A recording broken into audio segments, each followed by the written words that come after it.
content presented in this podcast is based on real events and may contain graphic descriptions of violence, sensitive topics, and explicit language that may be triggering, offensive, or sensitive subjects to some viewers and listeners. Discretion is advised. The purpose of this podcast is to explore and discuss true crime cases for entertainment and educational purposes only. This podcast does not intend to glorify or sensationalize crime, but rather aims to analyze and understand the complexities of human behavior in the criminal justice system. We encourage listeners to approach this content with empathy, critical thinking, respect for the victims and their families. Now, she was a young, devout mother to her children, but on a quiet November night in 1995 in Addison, Illinois, a brutal plan was set in motion, one that would steal the life of a mother and two of her children, and leave behind a horrific scene that can only be seen in movies. Now, these killers weren't strangers. In fact, one of them was the father of one of the children. What they wanted was unthinkable, and what they left behind, well, there are no words that can describe what happened other than horrific. So, with that being said, it's time to start the show. Let's hit it.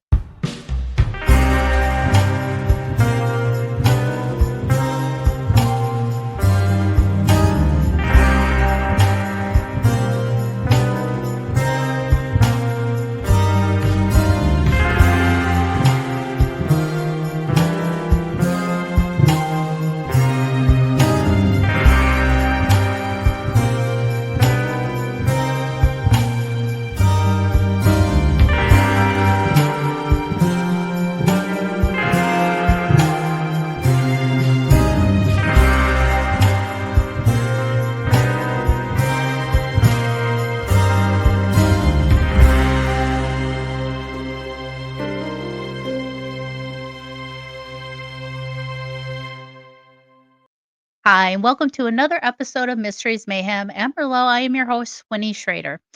Tonight, we're going to dive deep into the darkest corners of crime, the mysteries that haunt us, and the resilience of those who are left behind.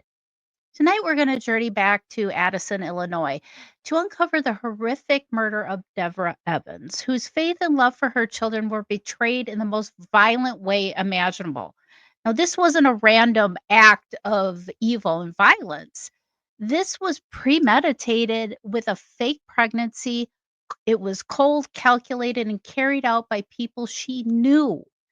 Now, Deborah Evans was just a 28-year-old mother. She was devoted to her children, and she was actually pregnant with her fourth child. Now, she lived in a modest apartment, doing her best to raise her kids with love despite a difficult past and complicated relationships. Now, my husband, Dave Schrader, was friends with Deborah Evans. They dated in high school. They were high school sweethearts, but they remained friends, even after high school and even into adulthood. Dave was aware of some of her complicated relationships, and he tried to help out when he could.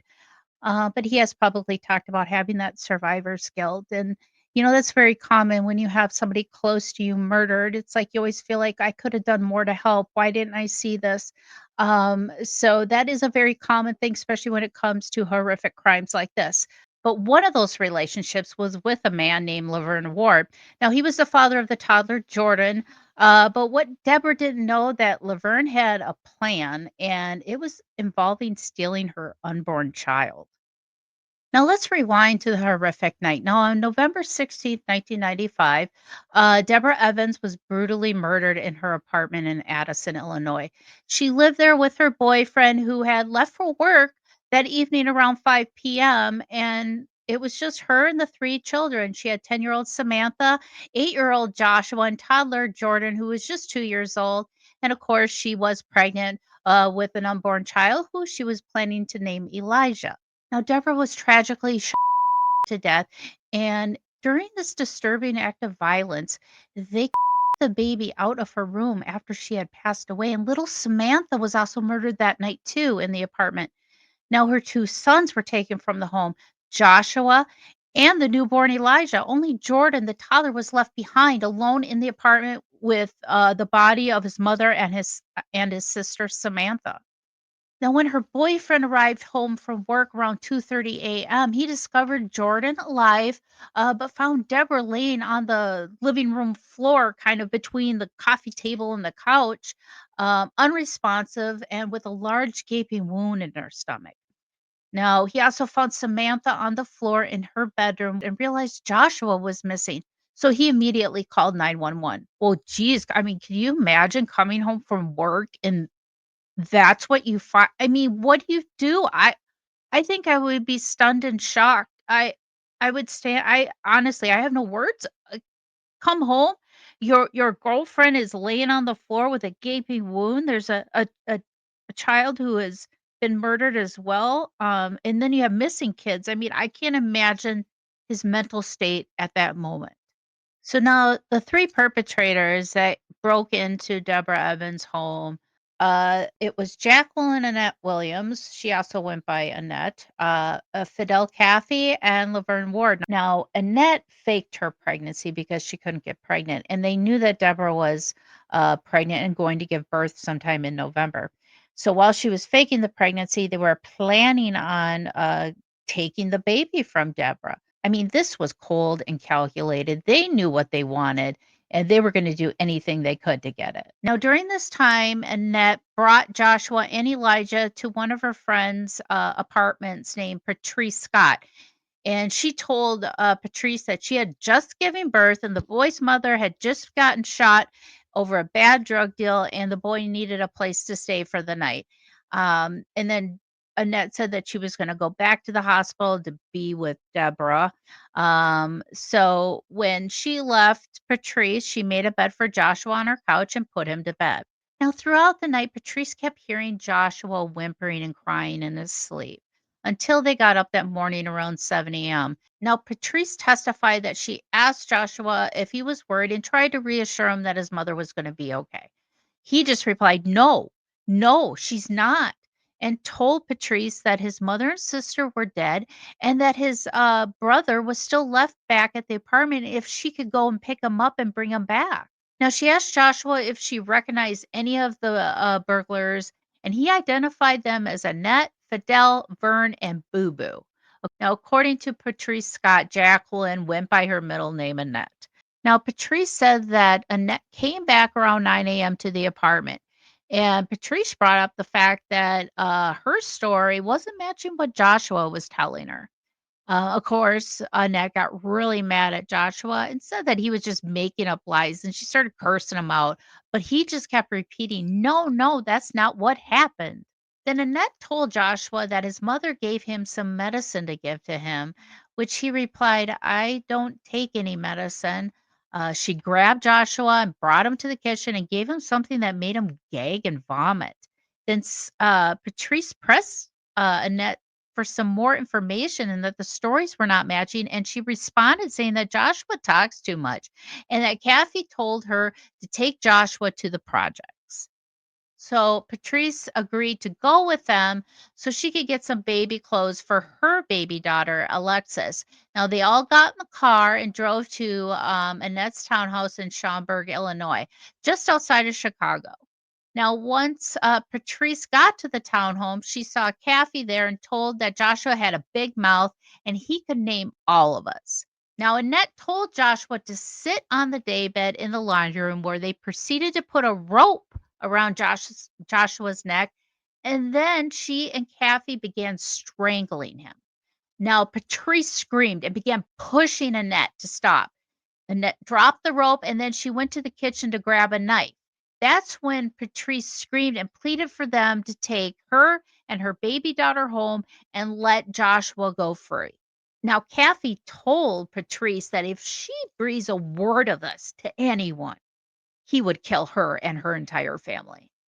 Now, they all left the townhome. They all got back into the car. Patrice and her daughter, Alexis, sat in the front seat, and Kathy instructed Joshua to get in the back seat of the car. So while there was a hustle and bustle of people getting into the cars, Patrice turned around and looked in the back seat and saw that Kathy was Joshua while Annette was holding his arms. She could feel Joshua kicking her seat and gagging. I can't imagine what Patrice was going through. I mean, if she was, like, really innocent in all this. I mean, could you imagine? You're at home, your friend shows up, and next thing you know, you got a kid crying saying his mother and sister were murdered, and then you're getting, brought over to this other place where you see them trying to kill a kid. I mean, what the hell? Now, Annette hopped into the driver's seat to take off. Now, Caffey looked at Annette and said, "You know where to go." Now, Patrice could hear Joshua whimpering in the back seat, and now she was afraid for her and her baby's life. They drove to Maywood, Illinois, where they stopped at a building where Annette and Caffey got out of the car. They grabbed Joshua and walked behind the building. But when they returned to the car, they didn't have Joshua with them. Now, Annette said, "Okay," to Patrice, "I'm going to take you back to your apartment." So Caffey stayed in Maywood while she drove Patrice back to her apartment. Once they got back to Patrice's apartment, Annette asked her for some cleaning materials to clean up some of the vomit that was in the backseat of the car that Joshua left. Why Patrice decided to help her on this is beyond me, but she did give her the cleaning supplies and Annette drove away. Now, that morning around 11 a.m., Patrice's boyfriend saw the news broadcast about the homicides and wanted to call police, but he couldn't find a working phone until Patrice got back. Now, once the police arrived there, they took them to the location where Annette and Caffey left Joshua. And that's where they made the gruesome discovery that Joshua was murdered. Now, as the investigators started piecing together horrific events, things started moving quickly for them. Multiple law enforcements, including police, several departments, and both Cook and DuPage County State Attorney's offices came together to work on this case. Now, on the afternoon of November 17th, just one day after Deborah and Samantha's were murdered, Joshua's body was found. Now, he was partially clothed, discovered in an alley in Maywood, Illinois. Now, that same night, police made a major move. They arrested Annette Williams and her boyfriend, Fedell Caffey, at her townhouse in Schaumburg. Now, at the time of her arrest, Annette was carrying a newborn child named Elijah in an infant carrier, the same baby who had been violently taken from Deborah's womb. Now, Caffey, he was wearing a gambling Tigers jacket, the same one that had belonged to someone in the Addison apartment. Now, when officers examined Elijah, he was still alive, but what they found was chilling. A bloody piece of gauze taped over his belly button was clearly from the rush of the makeshift delivery. Now, once Annette was in custody, her story started to shift. In her early talks with police and prosecutors, she kind of downplayed her role in everything. At one point, she even claimed that Elijah was her biological son and she had been given birth at a friend's house on November 16th. She told them that Caffey was the father and they had named the baby boy, Fedell Caffey Jr. But those lies didn't hold up for long. Now, later, Annette admitted that Caffey and Laverne Ward had gone to Deborah's apartment to talk about the unborn baby and to, quote, to teach Deborah a lesson. She knew that trouble was coming, and when the two men headed over there that night, yeah, they knew trouble was going to happen. Now, she told investigators that around 10 p.m., she met Caffey and Ward in the parking lot outside of Deborah's apartment. That's when Caffey walked and handed her the newborn baby, Elijah. So she's trying to give the illusion that they went into the apartment. She had nothing to do with it. And all of a sudden, they came out with a baby to give to Annette.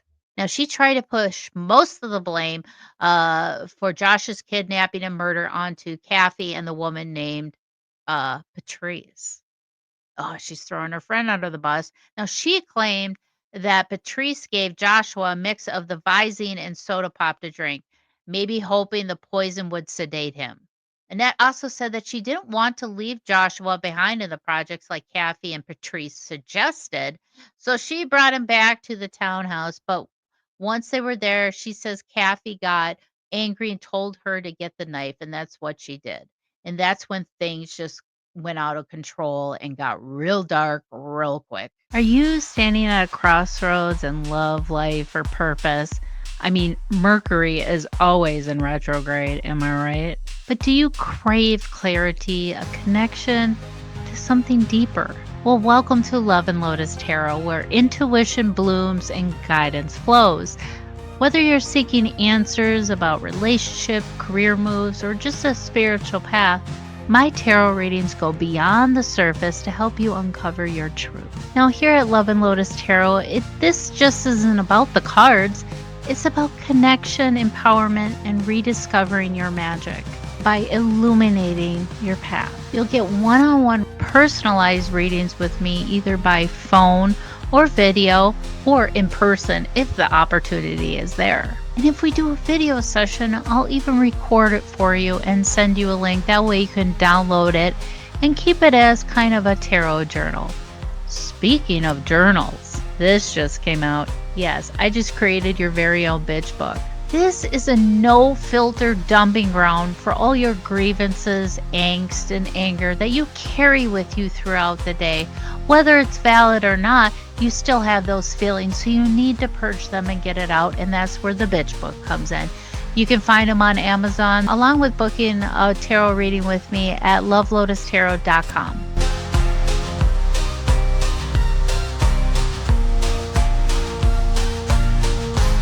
So, according to Annette, Caffey wrapped a cord around Josh's neck and ordered her and Patrice to pull on each end.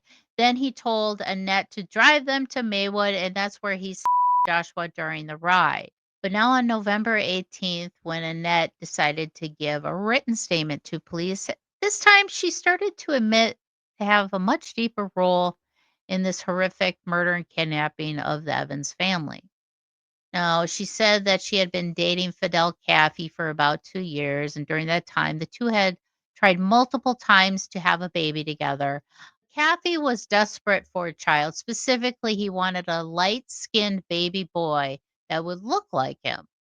And Debra Evans, she was 9 months pregnant with a baby boy, and she had already picked his name Elijah. Now, Annette told investigators that in the months leading up to the murders, Laverne Ward, Deborah's ex, and the father of her toddler Jordan had been upset with Deborah.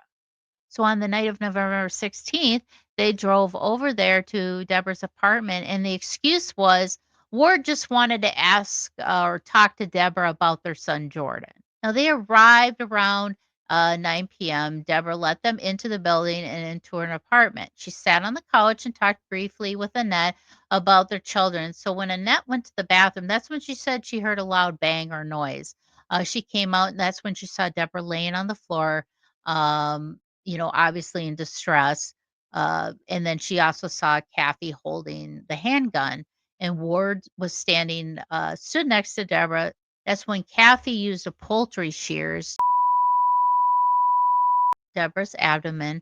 And then Annette said she could actually see the baby's head emerging after he cut the abdomen open.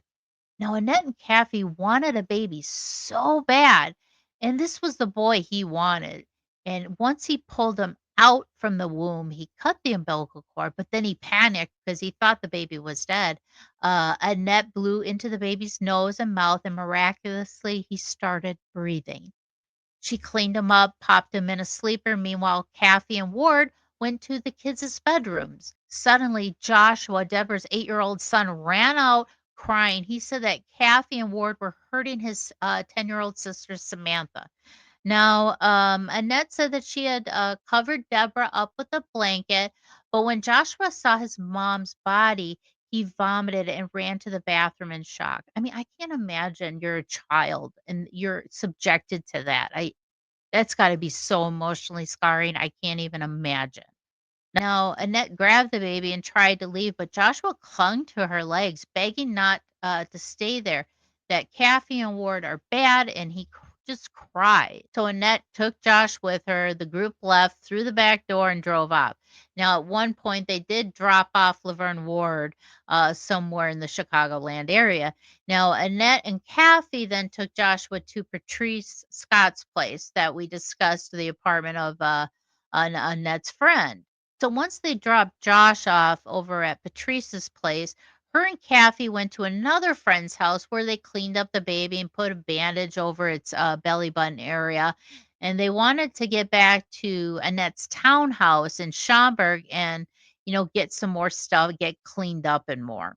Now, in her written statement, Annette detailed what happened after the brutal murders of Deborah and Samantha Evans. And what she said next was even harder to hear. She said that Fedell Caffey and Laverne Ward were all together at her townhome, and they were kind of panicking because Joshua Evans knew too much, and he had seen everything and could identify them all. Now, according to Annette, Caffey told her to tie a scarf around Joshua's mouth to keep him quiet.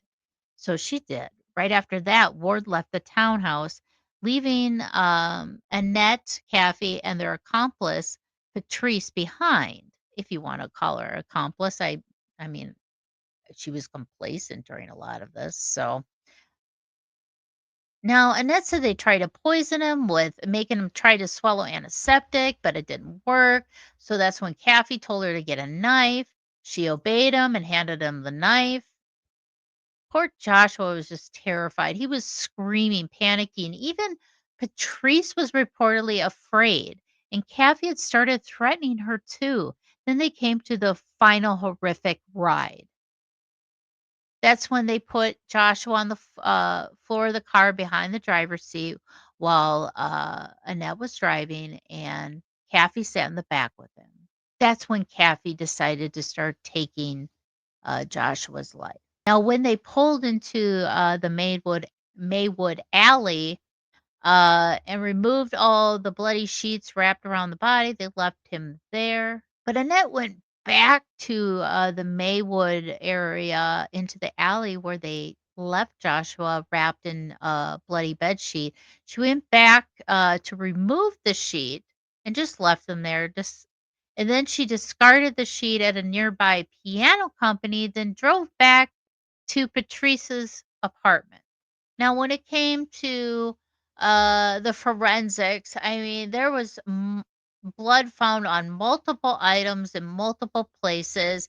That Grambling Tigers jacket that we talked about, the bed sheet near the piano company, and the car carpet.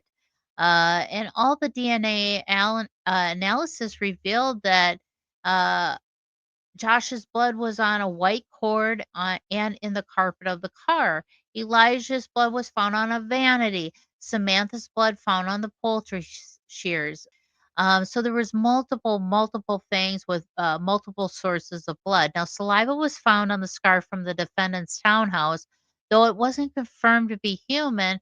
One expert also concluded that Ward was a biological father of both Elijah and Jordan.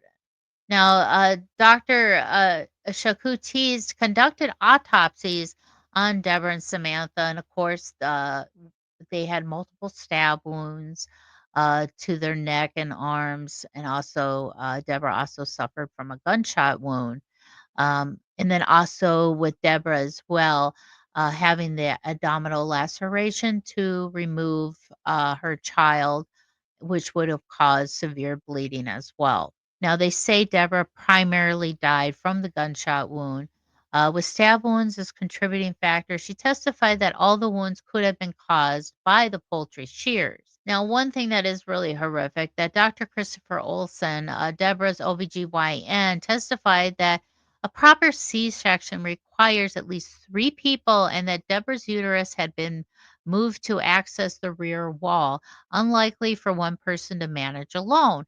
Now, he also believed that Deborah was possibly still alive when the baby was removed due to some blood spatter and the baby's survival. Now, one of the sad things is that Dr. Joseph Kogan, who did the autopsy on Joshua, found ligature marks indicating strangulation, stab wounds, and stuff. So his cause of death was kind of a combination of all the injuries. Now, the ligature marks match the white cord found in the defendant's garage, and the stab wounds matched the butcher knife that they found in her dishwasher. Now, what kind of led up to a lot of this? Laverne Ward was a former boyfriend of Deborah's. And weeks before the murders, apparently they had been arguing a lot. It seemed like it was just a very combative environment. Now, a week before the murders, Annette or Ward asked Evans what was her boyfriend's work schedule. I mean, this is how devious these people were. Annette told people that she was pregnant throughout all of 1995, even holding a baby shower. Despite not even giving birth, she told her probation officer that in November 1995 that she had delivered a baby boy named Elijah. Now, several witnesses testified that Annette had asked about obtaining a gun months before the murders as well. I mean, multiple people knew that Annette was hanging out with Caffey and Ward even the day before the murders happened. And one cousin saw the Annette vacuuming the backseat of a gray car the very next day. Now, witnesses even say Ward asked Deborah over the phone, "Is the baby mine or is it his?" shortly before the murders.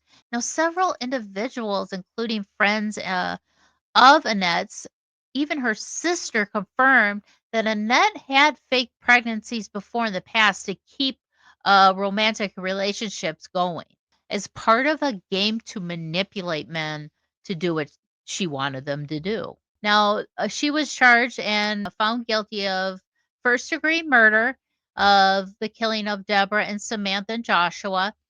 She was guilty of aggravated kidnapping of Joshua and Elijah. In 2003, governor of the time, George Ryan, commuted all death sentences to life in prison without the possibility of parole. Now, Fedell Caffey, he was charged and found guilty of first degree murder of Deborah, Samantha, and Joshua, guilty of aggravated kidnapping of Joshua and Elijah, convicted of home invasion, conspiracy, and related crimes. And he was originally sentenced to death, but again, by the governor at the time, George Ryan, he commuted all death sentences to life in prison without the possibility of parole. So now he is currently serving a life sentence as well. Now, Laverne Ward, he was found guilty of first degree murder, guilty of aggravated kidnapping. He was also considered a key accomplice.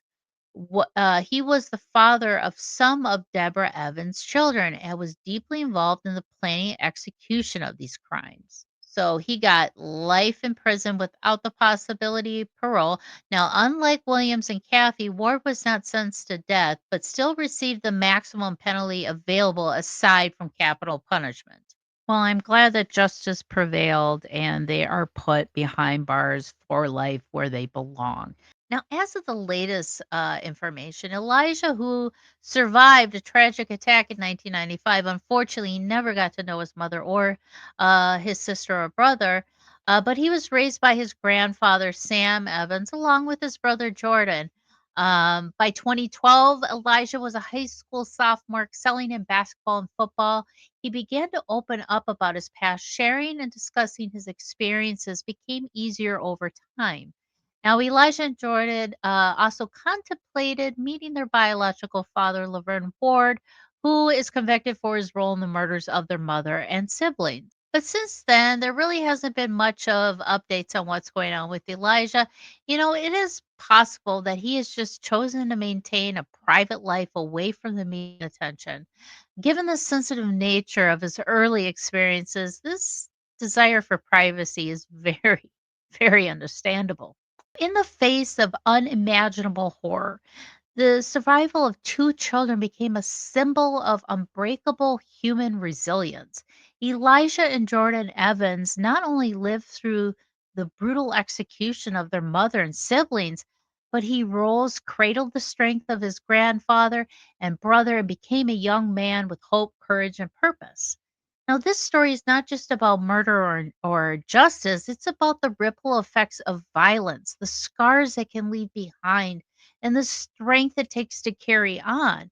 Those monsters responsible may have been set, but the true legacy lies in Elijah's heartbeat, a living reminder that even in the darkest chapters, light finds a way.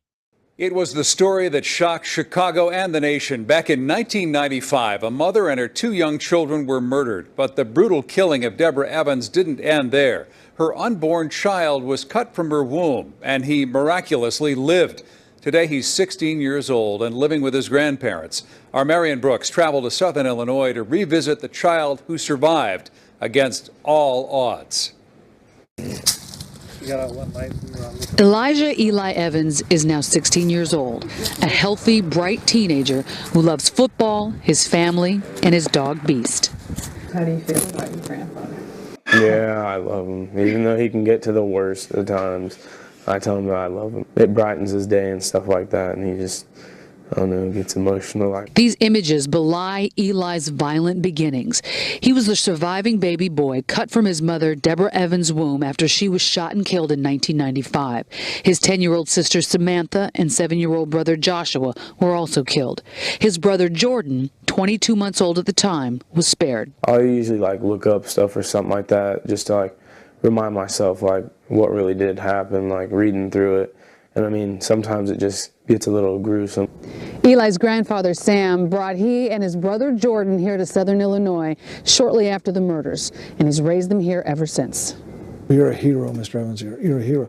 I am not a hero. I'm just a grandpa who loved his, dad who loved his daughter, and a grandpa who loves his grandkids. We first met Sam, Eli, and his brother Jordan in 2002. Hoping to stop those convicted of killing their mother from getting off death row, the boys and other family members went on the John Walsh Show. I was on the show talking about the case and had a chance to interview the boys. The family clearly had a tight bond. I love him, and I think he's the best thing that ever happened to me. Oh, that's so sweet. Jordan, now 18, a straight-A student and talented football player, is with relatives in Kentucky. He's going to a bigger high school there, hoping to get the attention of college football recruiters. It's the first time he and Eli have been apart. I miss him. It's a long distance type thing, but he calls me every night and I call him and we interact, so we keep up with each other. Eli knows that one of the men convicted, Fedell Caffey, is getting an evidentiary hearing in federal court. Grandpa, I was like, it's all right. I just have a good feeling that nothing's going to happen. I was like, and I'm not going to lose sleep over it. And I was like, and I'm not going to let you lose sleep over it either. And another thing, this also sheds light on domestic violence. Enough is enough. And we need to stop these cycles. So if you find yourself in a position where you feel trapped, you need help, you feel like hurting yourself or feel like hurting others, please, please call the crisis hotline. All you got to do is just dial to 988. You can text, you can chat, you can go to their website. They are available 24 hours a day. So if you need help, you gotta reach out and get it. But it's sad that things like this happen. But we have to take these type of things and make it a learning experience. We can prevent things from this happening uh, in the future. And I'd like to give a special thanks to my husband, Dave Schrader, for sharing his story.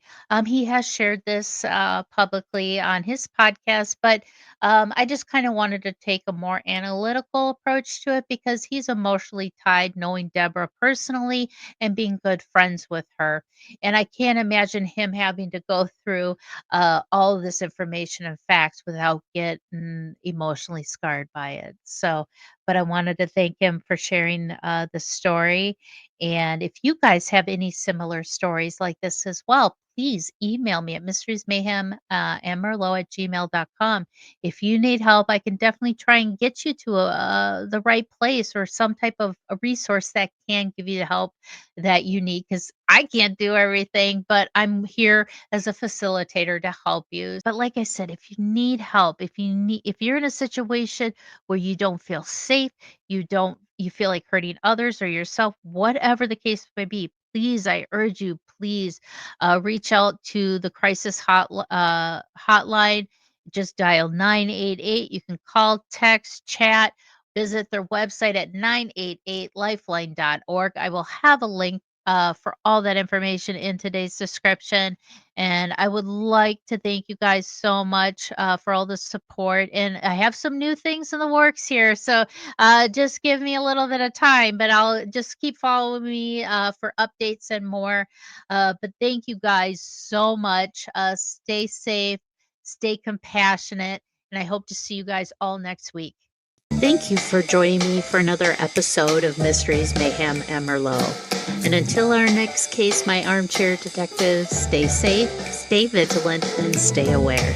I'll see you right here next week on Mysteries, Mayhem, and Merlot.